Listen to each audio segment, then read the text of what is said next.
Hello, my name is Debbie Boone, and I want to welcome you to my podcast, The Bend, where we explore how successful people navigated the path and emerged in a better place when life threw them an unexpected twist. It's inspired by one of my favorite sayings: the bend in the road is not the end of the road unless you fail to make the curve. These conversations will hopefully help you and inspire you to embrace your personal bend and to flourish. I hope you enjoy it, and if you need help with your own personal navigation and you're in veterinary medicine, please feel free to reach out to me at Debbie Boone 2 Manage Vets Consulting. Enjoy the bend and be inspired by our wonderful guest. Welcome. Hello, everyone, and welcome to today's episode of The Bend. So today's we're tagging double team in here today. Usually I have one-on-one guests, but today we have two, both friends of mine, Tom Seeko and CJ Burnett. And Tom and CJ are both the owners and financial advisors at Florida Veterinary Advisors.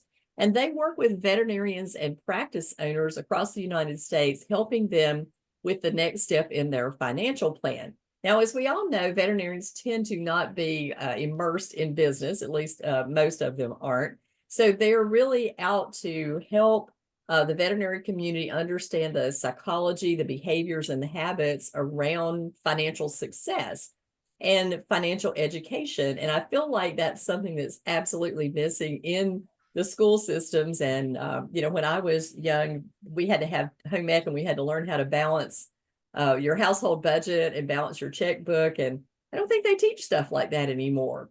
But fortunately for us, these two have also partnered up and they have written a book called Unleashed. And we're going to talk about this book because I've read about half of it so far. They were gracious enough to send me a copy, and it is wonderful information that everybody on the earth needs to be aware of in creating a financial plan for their future. So guys, thanks for coming and welcome aboard The Bend. Thanks for having us. We're excited. Yeah. It's great to be here again. Yeah. So Tom is a repeat. So let's start with CJ. Tell us a little bit about your background and how you got to working with veterinarians from just regular out there in the world financial advising. When I was 16 years old, I got into stock trading, essentially. My mom got me into it. So I kind of grew up knowing financial stuff. And she would actually go out to symposiums and she would bring me along. She brought me along to one in California, and that was where I caught the bug for all things finance. This idea of like making money turn into more money was intriguing enough to me that I was like, how does this work? And over time, I eventually ended up going to school for violin performance. So not finance, was a jazz comp minor.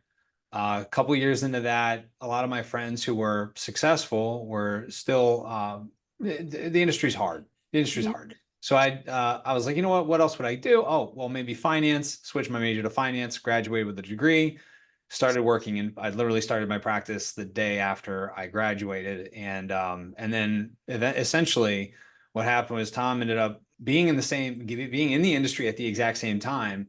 But he came to our office, he started working under an umbrella of advisors that were like kind of like a network that we're all part of. And then he and I just got together, we started working cases together. And then he came to me and said, you know what, I think we need to focus on vets. I think we just need to look at working solely for veterinarians and marketing ourselves that way, because this seems like there's just a big hole here that we can fill. And the more I learned about the vet community and I saw the burnout, I saw the suicide rate, there's like very serious things in the industry that really grew. My heart grew for vet med. And as we just continue to work with more and more clients and see the impact that we were making, it became more and more evident that we needed to just be out there serving a community in vet med. Well, we appreciate that. So Tom, tell us a little bit about your part in joining CJ in this crusade. Yeah, I mean, crusade sounds great. I call it like total market domination, or I don't know what you want to call it. I just want to become the financial voice for the veterinary community. That's what our whole vision has been for our company. And I mean, I've been in the business around the same amount of time as CJ has, and I was at a short stint at another company working with teachers from kindergarten to 12th grade. That helped me really learn the industry, understand what I liked, what I didn't like, And then CJ and I, we bumped into each other in the first 6 months that we were working in the same office. We had nothing to do with each other. It was almost like, CJ has his head down. He's like, who's this new guy? And I'm just like, I need help. I'm over here with my nose about the water. And I know after a little while, we just, CJ had the structure, and I was able to bring in some of the people, and he was still doing his own thing, but then I was able to bring in other calibers of people on the way. Mm-hmm. And then it was one of those things that, like, over time we started realizing 1+1 didn't equal 2, it equaled 10. And we realized that we could kind of separate and start really rocking things. And it was for the first few years working together. I mean, we didn't have a lot of traction in the vet community. I mean, we're meet people here and there. And then over the last, I don't know, probably 7 years or so, 6 or 7 years is when things really started taking off. And then I will say within the last 3 years, it's amazing just the amount of exposure that we've gotten out there in the industry and how many people know about us. And we have a podcast too, which I love doing that too. It's become like one of our favorite things to do every week. We have a devoted time to record. So yeah, I love it. And the name of that podcast is the Smarter Vet Financial Podcast. Smarter Vet Financial Podcast. So I encourage people to listen to that. So I love the kind of instant overnight success that took 10 years to get there, right? That's kind of how we all feel sometimes, like all of a sudden everybody's beating on your door and wanting you to speak, and you're like, man, I really worked hard to get there. And I think we all experience that. And I know I certainly am in kind of in the same boat. But I love the subject matter that you're bringing to the speaker circuit, because I don't feel like we've had anybody out there talking about how to be personally financially successful. There's been a lot of talking about how to keep your practice successful and number crunching for business and drug cost and inventory management. But the truth of the matter is nobody really said, okay, now you made some profit, what now? Or are you even paying attention to your future? And I really love that about you guys, that's what you're talking about, because it's when I start working with new practices, and that's where I'm tending to focus my business now with entrepreneurs and startups for private companies and independent practices, I always tell them that you start planning for the sale the day you unlock the doors. And I'm sure you guys have that same philosophy, is you've got to start to pay attention to the future in the incremental things that you do every single day. So tell us a little bit about, how you were moved to create this financial offering, and then what got you writing a book? Either one, take it. I'll start, and then Tom will take the book. I think when it comes to the finance industry as a whole, and it's so segmented, it's so fragmented. Sometimes someone says I'm a financial advisor, but then you have to ask, like, what exactly does that mean, right? Because some people are, insurance only people, some people are investment only people, some people are fee only. Like you have kind of a few different definitions of what a financial advisor is. And I think the confusion for a lot of people is, okay, like, which one's right for me, right? And maybe there's more than one that is right for somebody. And so whenever we started getting into vet med, we had clients who own practices and clients who own multiple practices. And we saw some consistency between them being business owners and we actually work a lot with business owners who are non-veterinarians. We just don't market that way. And what we noticed is a lot of their issues could be solved by solutions that other industries are leveraging. And so next thing you know, we're looking at different types of practices and what they're doing. We're like, well, they're experiencing these problems, but the banking industry, let's say it was as an example, the banking industry solved that problem 4 decades ago. Why is vet med not adopting that? And then it got us curious into all the other parts of finance. And I think personal finance in general, there's a lot of financial entertainers out there. A lot of people who want to give the kind of the 1, 2, 3s and the ABCs. But just like we say in the book multiple times, is that it really, there's no part of our lives that we can simply say it boils down to an equation. Like, I can't be the same parent to 2 different children and have them come out to be the same type of person. It just doesn't happen that way. And so the formulaic way of thinking, we're trying to get people out of that to think about planning more strategically and not just think about information, but think about how does that information translate into their individual lives and their own personal customization of what they're looking to accomplish, and really elevate the conversation beyond just the financial tactics. Mm-hmm. Yeah, I love that, my brother was a stockbroker and a financial advisor, and he had an insurance license. And I think that's one thing I would like for you guys to talk about just a little bit, is like the difference between certifications. People who have an education, people who have gone through the process of being certified in these different kinds of things, rather than people who go, well, I'm a financial planner. Well, what does that really mean? Right? Because you have them at banks, you have them all over the place. Well, and I think that, again, it comes down to like a title is only a title. Really digging down, like exactly how invested is that person and understanding all the different aspects of what they've got. Because I know that I even have friends who are financial advisors, but they do like one very specific thing over and over and over again. Mm-hmm. And like, if a veterinarian met with them, they wouldn't be able to help them. Like they would admit that. They'd be like, I don't do that. Mm-hmm. So I think it's definitely the end user has it matters, right? Mm-hmm. Yeah, absolutely. So Tom, you want to talk about the book?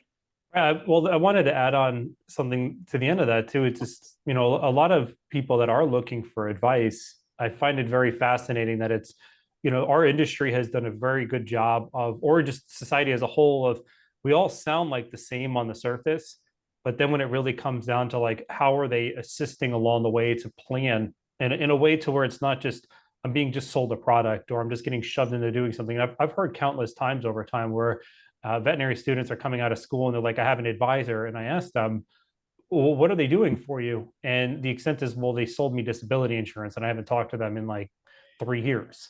Yeah. And like, these are common themes that we hear continuously over and over and over. And it's like, in our world, it's like education is key. Of course, as well as like bringing a animal to a veterinarian, you wouldn't want to bring it to a veterinarian that doesn't have any education or understand what they're doing. That's why they all go to school and they get knowledge and what in their background, and being able to diagnose things to the best of their ability. And the same thing on our end. It's like we look at trying to help people from really the bigger picture of coordinating all the pieces together. And actually, part of our book, to come back to that, is like we call it nose to tail planning, where it's really how do we see the whole body. And we actually do a financial X-ray for people of their finances, to be able to see everything as a big whole, which then it's like, it starts opening a lot of different opportunities, starts creating a lot of questions around what people are doing. And then they start realizing, wow, I probably should be focusing a little bit more on this, that, and the other. And, we're all busy. And at times it's like, how do you make things real simple? And I think a lot of people by default too, really just, they look at what's the quickest action that I can get something done and check the box off and move. And I think our society as a whole is kind of compounding that too. So, we try to slow it down a bit for people and help them see a lot more of the picture over time. So on the case of the book, a while ago, CJ and I we were thinking about like, how do we continue to keep reaching larger audiences, bigger groups of people? Our podcast was the first of them to start. And then, we started realizing over time, not a lot of people actually listen to podcasts. There are a good amount of people that do, but there's still a good amount of people that like to read things. And we're like, well, how do we bring another flavor to the industry, providing more content?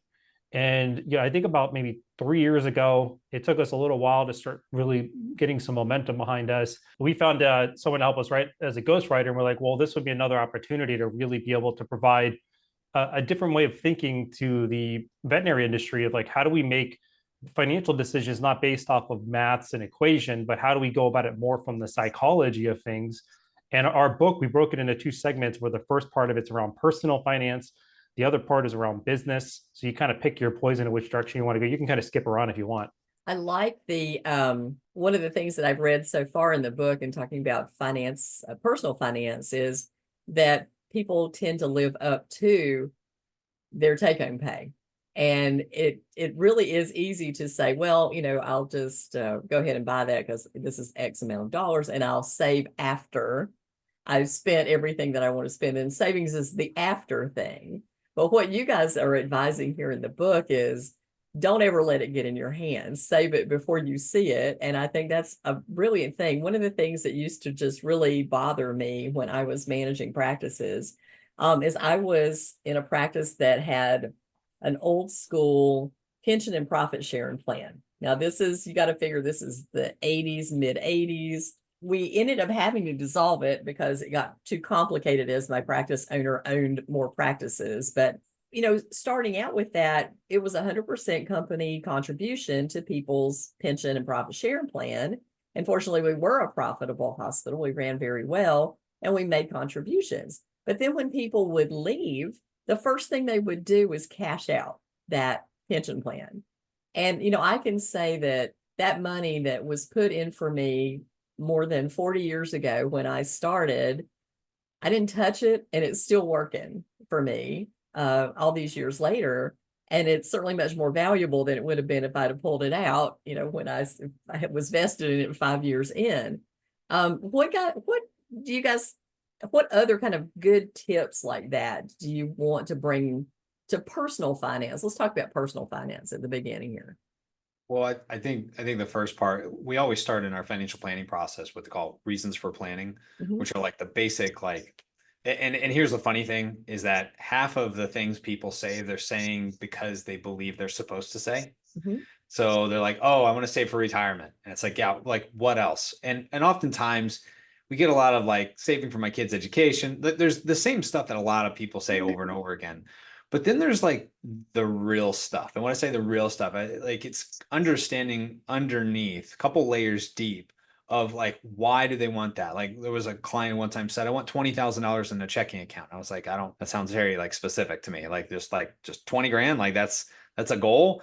Why is that? And they're like, I don't know. And I'm like, let's think about it. Why would you want that? Well, I guess because then it would mean that I could handle anything that would come at me. And then I asked why. And there's that one book, I think it's called The 5 Whys. There's a CEO that talks about it. And it's just getting to the layers of why, because once we really understand the emotional side of the decisions that we're wanting to make with money, then we can always go back to that. And that motivates us. Our emotions are way better of a motivator than logic or math or things that are just kind of neutral. So I think the first thing is focusing on why exactly do you want something? Because is it even really important to you? Because it might just be something that you're saying because most of society says you should. Yeah, I really agree with that, as they're building a swimming pool in my backyard. Right. So, but the vision of in my retirement, what I want to do is to sit out there by that swimming pool because I live at the beach and take advantage of it and swim because I think it will be good for my health. And I've always loved to swim. It's the only exercise I actually like. So that and walking the dog is the two things. But yeah, I think a very specific vision of, and we talk about this when you're building a business too. What do you want it to do? What's the purpose of it? What good in the world do you want it to accomplish? Why do you want to even have a business? It's another really important question. And it's always that North Star that keeps you focused and keeps your team focused. So Tom, anything to add to what CJ just said there? The one thing that is popping in my mind is just there's this whole dream of trying to be somewhere in the future. And, sometimes there are a good amount of people that don't even really dream at all about what they want, or if they've actually written down what they want in their future period. And I find it very interesting when we meet with people for the first time, I'll ask them what do you want from your finances? And they just look at us. And then there's some people, it's like they throw up on us and they tell us so many things. We're like, well, okay, slow down a second. Let me write it down because you're listing so many things. But then it's, so many people, especially depending on the phase of their career, some things just seem so intangible. They're so far away that I can't reach them. And people are focusing a lot of their attention on things that are outside of their control. And there's two things that we've really boiled down. I know that tend to help people a lot with planning is one, when you truly understand how to protect yourself properly from everything from car accidents to sicknesses to lawsuits, legal documentation, the ownership of your property, different properties out there, and then also maintaining a good savings habit. And we call it being a world-class saver. So if you're setting aside at least 20% of your gross income every year, and yes, 20%, it's a big number for some people. And especially gross, not after tax. Yes. Gross. And well, because like think about it, there's stats about this. Like the Federal Reserve, I think out of St. Louis, publishes numbers of what the average savings is. COVID, it spiked. It was huge. It was like 30-40% savings. Nobody could spend their money. That's dipped down to about 3 or 4%. So then think about it. It's like, we've found over time that after working and talking with thousands of people, people use about 30% of what they make. And then if they save 5% of what they earn, well, what do you think is the likelihood that they're going to be able to maintain a very similar lifestyle or quality of living? It's going to be a challenge. So, if we can focus on creating really good savings habits and protecting ourselves, everything else will kind of work its way through, and putting in pools or going on trips. Like we had a client of ours go to a trip to, I think it was Antarctica recently or somewhere, a big chunk of money. It's like, as long as you're still focusing on those two things, everything else should kind of work its way out and you'll be fine. Well, and you're also saving against inflation, because if you think about, when I first got married, I've been married 45 years. I could go to the grocery store for like $20 would fill the back seat of the groceries, and bread was 20 cents. Now, I'm really not that old, but inflation creeps up. And if it's compounding. So you're saving in today's dollars, but you're going to have to spend them, 20, 30 years down the road. And that savings, and hopefully you've put it in an investment that's earning you more than inflation is taking away. But I think that kind of thinking ahead is very hard, particularly for young people who are bulletproof, and they're never going to get old, and they're never going to die, right? So how do you guys, kind of give people a reality check sometimes? Because I think that's a lot of times what financial guys can do for people who are like, oh, well, I don't really worry about that right now. When are you going to start worrying about it, right? CJ, what do you think? I'm thinking of one particular, there's a meeting that we have. It seems like it's very consistent with younger people, where that meeting becomes oh, wait a minute, what? And that is the meeting in which I show them 30 years from now what their income is going to be, right? Because I don't think they really, so the fact, like, I'm showing them it potentially being $500 million a year in income, because if you just look at 5% increases of someone's income when they're earning a couple $100,000 today, I mean, it goes up very dramatically over the course of 30 years. And so they're like, wait a minute, you mean the year before I retire, I'm going to be making that much? And then sometimes they doubt, they kind of push back, which is fantastic, because I pull up previous social security statements, right? Obviously they're redacted, but I can show them how 30 years ago, people were making like not a lot, like compared to today, right? So I think people get that like thought of like, oh, wait a minute. So inflation does really dramatically impact me at some point. And so getting serious sooner. And that's one of the reasons the 20% is not, a lot of the times you hear people out there say less, like 15%, but what they're assuming is that someone can get a lot greater rate of return of their investments. And whereas, hey, you know what, if you get that rate of return, fantastic. However, if you don't, then the only solution to combat the lack of rate of return is obviously to save more. Yeah, absolutely. I can remember so well my boss. I was so fortunate in the first place that I went to work. And of course, my parents were business people too. So this was kind of ingrained in me as a child. But my boss was a great business person, which was, as you know, unusual for veterinary medicine. And when he hired me as his hospital administrator, he had this little chart, and it was the power of compound interest. And he said, I'm going to show you something. And he said, if you are 21 years old and you put $2,000 and you're earning this rate of return, then, when you retire, you'll have X amount of dollars. He said, if you wait, and then you have to put $2,000 in every year from then on, and you still won't have as great a rate of return. So the power of compound interest does make a difference. And the earlier you start, the better off you are. And the less, really almost the less effort you have to put in as you start to get older and make more money, because you started much earlier in the game. And that's a hard story to tell to somebody who's just starting out, who's eating ramen, every day and trying to pay student loans. So how do you guys help people who don't have a lot of, extra income, who are just like kind of making their living expenses?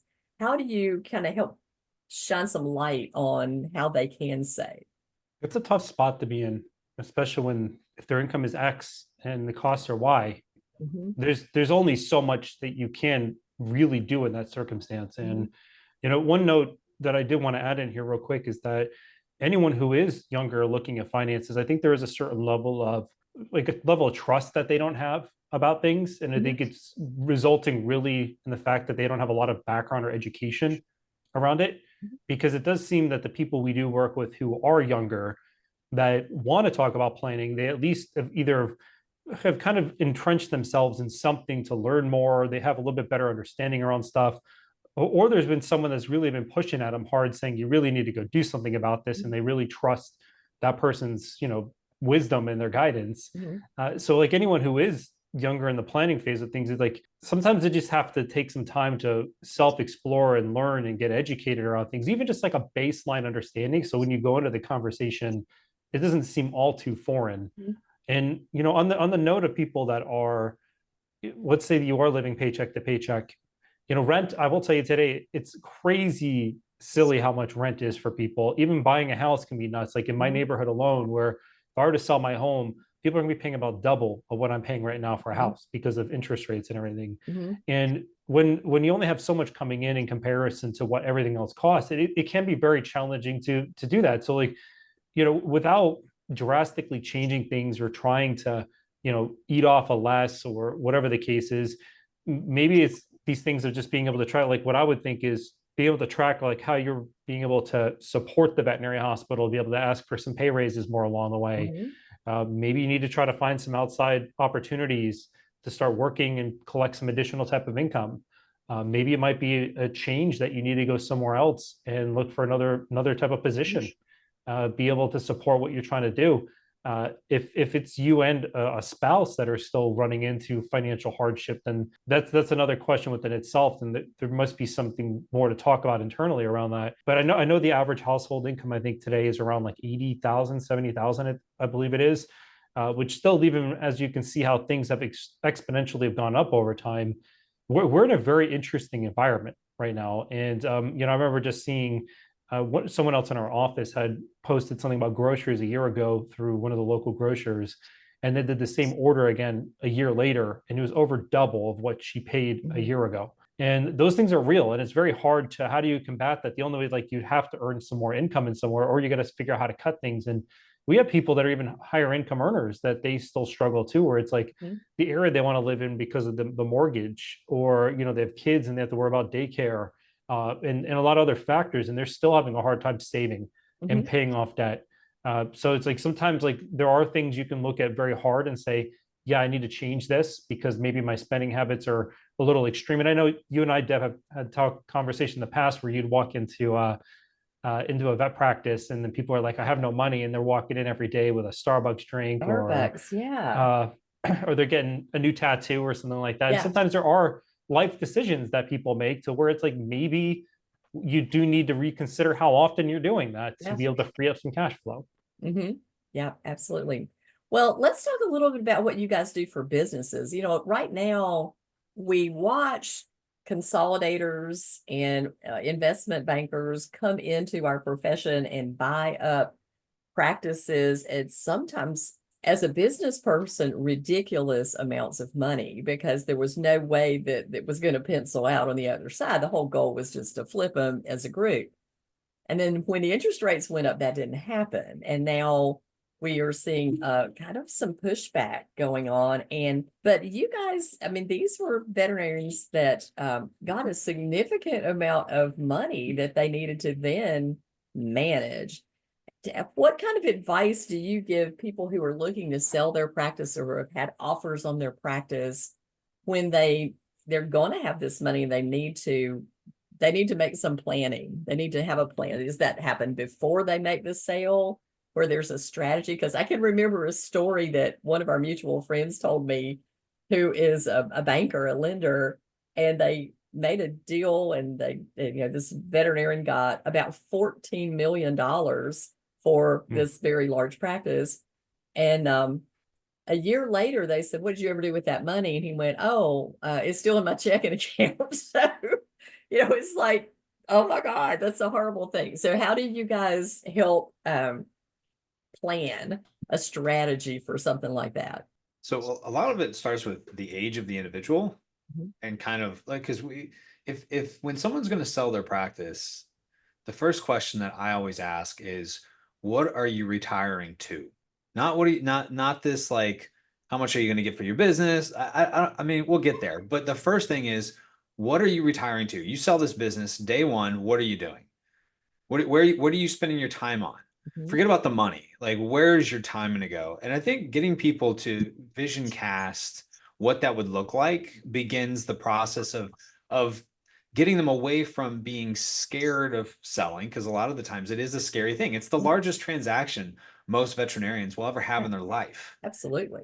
And there's only three ways out of it. You can either sell to an insider, sell to an outsider, or own it till you die. Hmm. There's only three ways. Hmm. So kind of recognizing that, understanding, okay, what would you do day one if you sold it? Next thing, okay, who are you going to sell it to? Insider, outsider, or are you going to just say, you know what, I'm going to own this till I die? Which then obviously we've got some estate planning conversations and other types of things that we're going to go in for right from there. But I think succession planning, and or at least understanding if we sell it to corporate, what's the valuation going to be? And then whenever that money turns into cash, after we pay our taxes, what are we going to do with it? What, as far as an investment, a lot of people think they're just going to put it in investments and then go like this, and they're just going to live on the interest. That oftentimes doesn't work out if you look at things like the risk of sequential returns, right? And anyone listening to this can Google that. You get a plethora of information about how that, because that one thing actually makes all retirement planning extremely hard. And I think a lot of the people greatly discount the need for something, an alternative other than an investment only plan, Hmm. because they're not sure that what else is out there. But there's actually a lot of other ways that you can produce income from assets. Tom, anything to add to that? Let's talk about, even just the environment of practice owners that are out there, because there's only a small portion that are actually, multi-locations with several different doctors. So Mhm. like those are going for exponential multiples. And I Mhm. would imagine the people who are selling them, their life, the practices are probably generating a great amount of profit.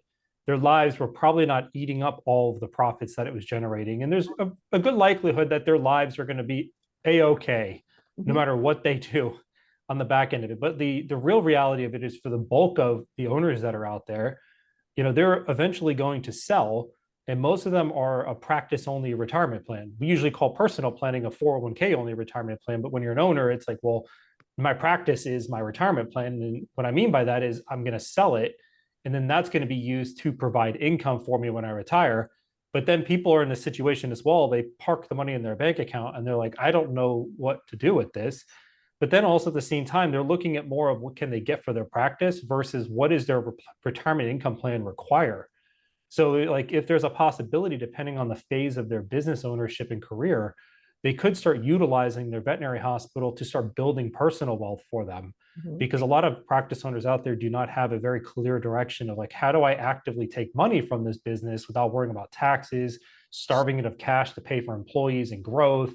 And what am I doing to actually support my personal plan? Where when we talk with people from an ownership perspective, it's hard to know where to bring your business when you don't even know what your personal plan requires. And I remember that there was a conversation we had with a practice owner ways back. I think it's probably almost 10 years ago now, maybe 9 years ago. I came in for a presentation. We're talking around, they wanted to talk about health insurance. And remember, we sat down and talked with them, and they're like, yeah, our personal plan's good, this, that, and the other. And they're like, great, cool. Well, we always want to make sure we look at both sides, because everything you do in your personal life should direct what your business does, not the other way around. And when we started asking questions, it was pretty incredible how many things they still did not understand when it came to, like, I remember I think the second question out of my mouth was, I don't know. That's what the person told us to do. And the more people get in a position of creating this plan of being able to build up assets outside of their business, trying to figure out ways to diversify taxes in different ways, and then actually creating an income plan on the back end. That's where a lot of owners should be focusing on the sell versus saying, hey, I'm going to get this lump sum. What do I do next with it? And I Mhm. think by the time then, it's already too far. And whatever the results are and the things at the end, we personally, CJ and I can do our best, but there might be a chance that like we can't recreate what you had in the Right. past, because it just you gave us what you have, and the options available aren't there anymore. Well, one of the things that you mentioned was you're talking about tax strategy, because you're right, you're going to make a big sale and you've got to have a tax strategy for this lump sum. But one of the things that I see as a consultant and I've talked to many of my CPA friends who see the same thing, is practice owners who use their business almost as their personal checkbook. And so it's paying for things like their phones and their cars and their kids' whatever stuff, and maybe even cleaning their own house or mowing their grass. So there's a lot of things that, any evaluator will know that they need to normalize. But when they're selling their business and they no longer have that available to them, they're going to realize that there's a lot of expenses that business was paying for. Now, what I have seen some really interesting tax deductions in a business, and I'm sure you guys have seen the same thing. One that comes to mind is somebody, I won't say who, said they were doing evaluation and saw an expense of a $17,000 guitar as a veterinary business expense. So a little Nice. creative financing. What I think is missing from that, and veterinarians think, oh, well, I'm going to write it off as it's going to be tax deductible and I'm not going to have to pay income tax on it. The problem is when it comes to valuation, and valuations are 14 times profit, that 30 some cents that you saved to the IRS, or you thought you saved, is actually making your numbers so sketchy that sometimes buyers won't give you the maximum value for your practice because you can't prove your numbers are right. And so you got to understand that part of the business too before it even gets to where you guys come in, and you're talking about that personal strategy rolling into the business, where your personal strategy has to also say, I've got to play it maybe a little bit closer to accurate when I'm running this business, so that at the end, when I do get ready to sell it, I actually know if it's profitable or not. And, the sad thing to me is I've had many phone calls over the years of veterinarians who like, I want to sell my practice next year, but nobody's interested in buying it. And that's because it's one of those no-low practices that they have basically run poorly and it has no value. So the strategy of I'm going to sell my practice when I retire and that's going to be my retirement income isn't valid when what happens is they lock the door and walk away, and it's a fire sale for the equipment. It doesn't, it appears though that just even as we've consulted with business owners that are non-veterinary specific, I have a heart for accountants on one hand, because I know that they're in a position where everyone's going to them and saying, save me the most amount of taxes. And it's they're kind of cornered in a way, because then what they're doing is they're like, okay, well, spend this $10 over here to save 40 cents. The client doesn't really hear that. The client hears you're going to save 40 cents, but they're spending $1. So, and I don't, I typically will try to help people understand that give and take. You not to say that we don't want to lower taxes, but we don't want to lower taxes and, like you said, save a few cents, and then meanwhile we're spending dollars, or we're hurting ourselves with dollars on the other end of that decision. Most people can't think about that globally, and CPAs, I don't think it's not their job to help people think about that globally. Well, that's your tax advisor. That's your tax planner. I used to, years ago, before things that technology had taken over, I would see someone within the practice, usually the manager or the inventory manager, call all 3 distribution companies trying to save 50 cents on a bottle of $20 medication. Now, they were paying her $15 an hour. And so by the time she had made all these phone calls and then turned around and called back to the first one that had the lowest price, all the value was gone and then some. And it's the very same to people who go, well, I charge $15 for a nail trim, and I don't want to give the medication to the animal, because to sedate it, but instead let me put 4 technicians piled on it and charge, each one of those are a $20 an hour person, or they should be at least.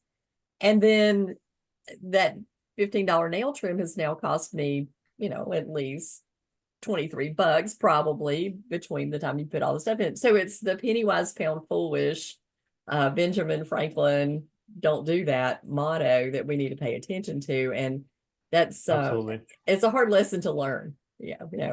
Well, Pennies make sometimes, dollars. well, like when it's like we call don't let the tax tail wag the dog, because a Yeah. lot of times people will make decisions about taxes because it's just they see potential tax savings, but then they also, think about like an attorney. Usually, an attorney's trying to argue both sides of the case. Mhm. You should look at like when you're making contributions or doing certain things along the way. It's like, well, how does it help me now? How does it help me later? Mhm. Versus just saying like, people will put money in 401ks, for instance, and then they shovel all this cash, profit share plans, everything else. And then, but later you have to take, I swear I heard this, I don't know where it was some maybe podcast or whatever it was. The person was like, yeah, I don't have to take money. I don't have to pay taxes when I take it out of my 401k. And he's like, well, did you do the before tax or the after tax? And it was like the before. And he's like, yeah, you have to pay taxes on them. I mean, and I just wonder how many people are actually out there thinking about this. Like when I get later on down the road, when you take that money back out, you're paying taxes on it. And it's like, well, what tax are you going to pay on it? That's a big question mark, because that's really depending on who's in legislation at the time, Mhm. what tax rates are, how much income you're going to need. And it's the same thing on like with practice, the sale of practice. Like there's only so many ways to mitigate taxes, and especially the more money you make, now it's just you're starting to get into some ways that maybe you can reinvest capital in different places. But then it's like, how much are you actually giving up and how much are you getting back in return? And if you're reinvesting it in places that are advantageous, then you're probably going to make even more money on the back end. So you sort of defeated the whole purpose of what you're trying to do in the first place. So it's like analyzing it all. And I know I'm being kind of, high level in this right now, Yeah. but these are things to really think about as approaching that. Yeah. Yeah. Well, and there's something that we always say: a good plan has a plan when nothing goes according to plan. With the way that our government has spent money, they think that they're gonna, like, I hear it all the time, especially and I don't want to put politics into it, but we do have to a certain degree. Like there is reality here of, at this point, they're not just going to raise the taxes on the higher wealthy people. They're going to raise taxes on everybody, Mhm. because there's no way we get out of $35 trillion of debt. I mean, it just doesn't, the numbers don't add up. I mean, even if you had, I don't know how many Jeff Bezoses it takes to pay off $35 trillion of debt. I'd have to work the numbers on that, but I'm pretty sure there's not enough Jeff Bezos got people out there that have enough wealth where you can't even, and if you just took 100% of their wealth, I mean, those numbers they still don't add up. They still won't add up. No, that's right. And politicians, every politician, both sides of the aisle are like, well, we're going to cut taxes. We're going to cut taxes. We're going to give you this. We're going to get that. But at some point, one of the comments that Nikki Haley made that I thought was right on the money is, we don't need any more lawyers. We need an accountant. And because numbers have to, eventually they will come home to roost, and you can't continuously not collect taxes. It's just like a business. We talk about veterinarians discounting things and giving things away, and then they struggle to make profit. They struggle to pay their staff. They struggle to pay benefits that are competitive, and get good people. And that is because they've given things away that they should have been charging for or needed to be charged for, or there was a strategy behind the discount. So that was, beneficial to the business as a whole. So yeah, I'm old and jaded, and I have seen a lot of politicians come and go in my time, and realize that at some point in time, the bill has to be paid. Here's a really interesting number. I was looking this up while we're on your treasury.gov. As of July 2024, it cost $956 billion to maintain the debt. Just to maintain it. Just $1 trillion per year to maintain the debt that we have, which is nuts when you think of it. It is insanity. Well, and I think this goes back to good financial principles on an individual level. Like if you are able to create a balance sheet, like the balance sheet of your dreams, and you're able to build wealth, and you're able to save, and you're able to get places where you want to go, while also maintaining emotional motivation and emotional control, which is not easy, then all those things, a strong balance sheet can combat a lot of different problems that will come up, whether it be higher taxes, whether it be higher cost of cars, whether it be whatever it is, medical care, whenever we get into retirement. And I don't even like to think of retirement. I like to even think the next 5 to 10 years. I mean, we're all going to see next year before we see our 30 years from now. Yeah. So as people make financial decisions, recognizing and the message that we oftentimes bring, especially through the book, is that you're in control of your financial decisions. You're not in control of the United States government's debt. We're not in control of who gets in office. We're not in control. All the things that we can't control, let's not worry about. Let's focus on the things that we can. And then as long as we are focused on those things, we do the right things there, everything else falls into place. Mm-hmm. It's true. I think when I think about, financial acumen, one of the things I think it gives us is a safety net. And it's whatever comes up. I've had cancer, and I was fortunate that my boss continued to pay me during the 6 weeks I was out of work, but I continued to work. But I was one of the first remote workers, let's put it that way. But, those are the kind of things that if you don't have a plan and you don't have some backup, can cripple you financially for the rest of your life. It's a long time to dig out of a hole like that. And that safety net of having some money stashed away. And I think there's some stuff in veterinary medicine. Everybody kind of has a side gig, right? There's always a side gig. They're pet sitting, they're doing stuff. And Ivan, when I was managing a hospital and I was making a pretty significant income, for me, my side gig was art, and I would paint portraits of animals and get paid for art commissions. So that was also, like a little extra money that you could stick back and keep or use for the frivolous stuff that you might want to do out there in life. But so let's talk about like the book, and it can be purchased on Amazon. I saw where it was an Amazon #1 bestseller. That's very exciting. And I do advise people to get this book. I mean, even if you're very young in your career, the advice in this book is just universal. I mean, everybody needs to know, everybody needs financial literacy in order to be successful in their personal lives and certainly in their business lives. And I think it really does help to keep people from taking advantage of you, to have, personal safety net, to understand enough about to not even have overprotection. Because what the other thing, the other side of this coin is there's people who have too much insurance, too much stuff, that are too many products that are sold to them that aren't valuable to them, right? So there's a lot of financial acumen that needs to happen out there in the world so that you're not taken advantage of by people too. And I think that's a very important fact. So guys, anything that we missed that you think would be important for the audience to know? Where to get in touch with you? Yeah. The book's available in paperback and on Kindle. I mean, that's something fun to notice in there. Yeah. Maybe at some point we will have an audiobook available so people can actually listen to it. But I mean, if anyone does want to get some financial knowledge to our podcast, is a great resource that's out there. And anyone who is just, money is more than just dollars and cents and pluses and minuses and mathematical equations, because, our emotions can play such a huge role into how we make decisions along the way. And, the whole core of what our being is about, with even working with people individually, writing our books, speaking at conferences, really the goal here is how to get people to think differently and to create really good habits over time, which then design new behaviors for people.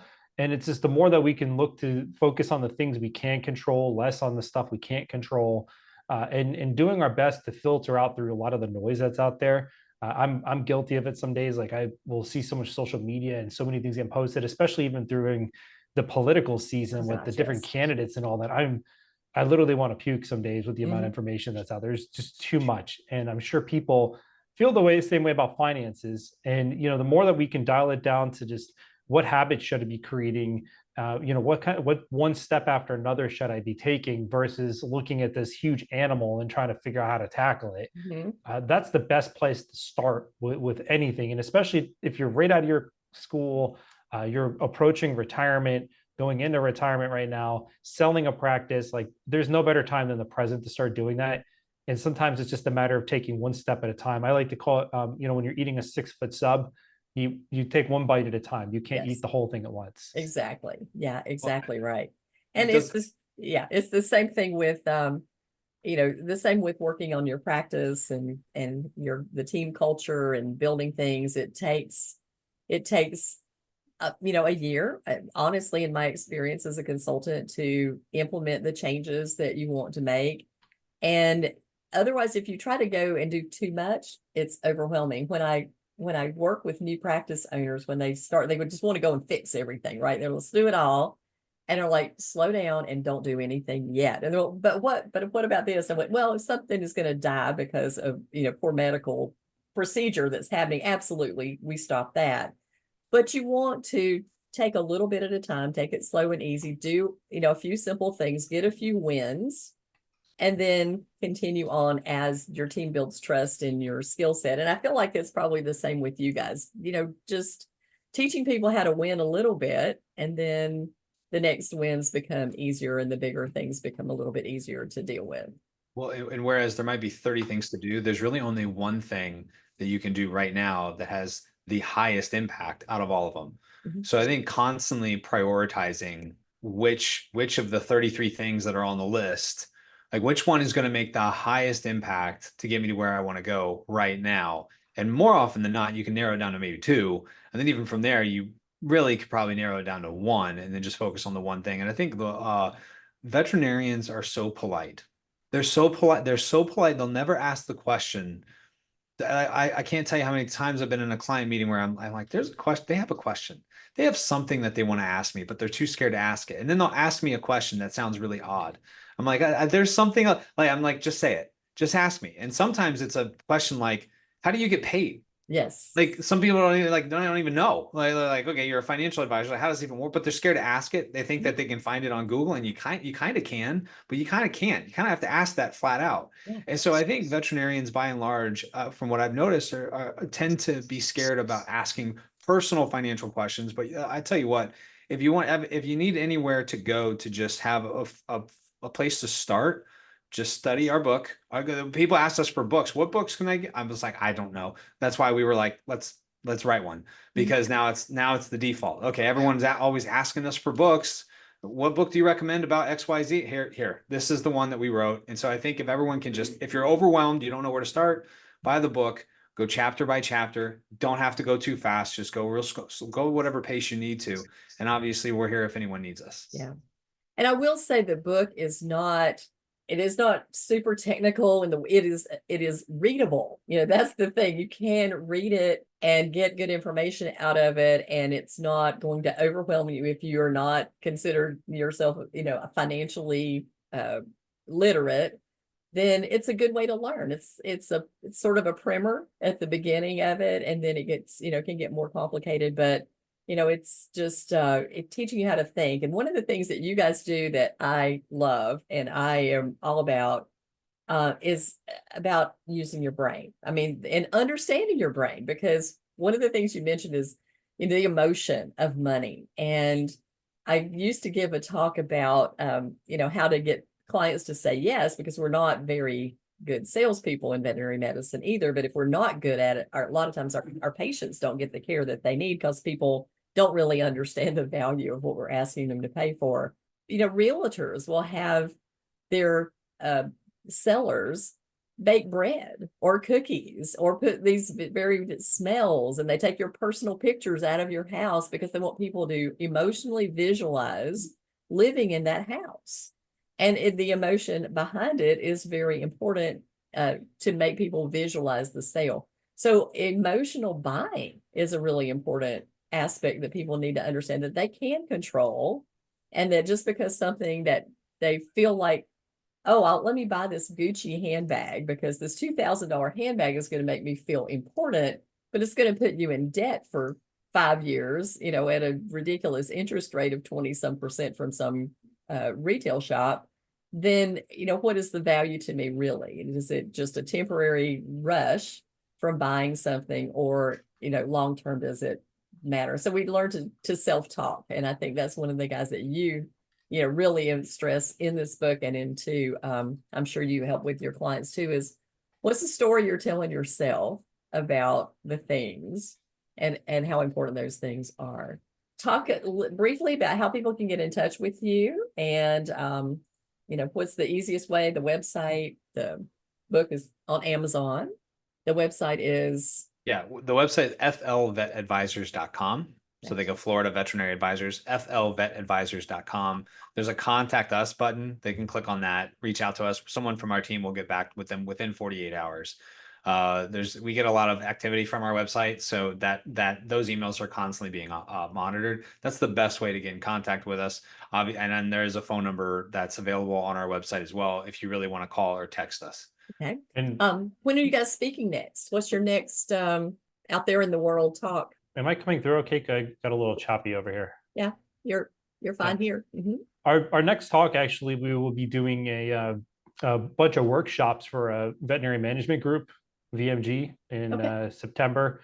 And then I know we've got another talk, I think that's coming up sometime in September, October, November time period. Nothing conference wise yet. We'd like to get something lined up from a conference again, but those are, I know they try to rotate the speakers every so often, but we do host a lot of webinars online. We have joint speaking that we do with some other companies that are out there. So if anyone is interested in wanting to stay in touch with us, we have a newsletter they can always sign up for, and they'll get updates on what's going on, and we'll keep you up to date. Okay, that sounds great. Well, thanks guys so much for this conversation. It was enlightening, and I hope that it encourages people to take a little more control over their finances than maybe they think they need to at the current time. And we're going to put all the information in the show notes so people have easy access to the website and the contact, and of course the link to the book. And I look forward to seeing you guys very soon out there. I'm sure we'll run across at a conference somewhere out there in the world, because that's where we usually see each other. And thank the audience again for spending some time with us today on this episode of The Bend. I am your host, Debbie Boone, with my guests, CJ Burnett and Tom Seeko from Florida Veterinary Advisors.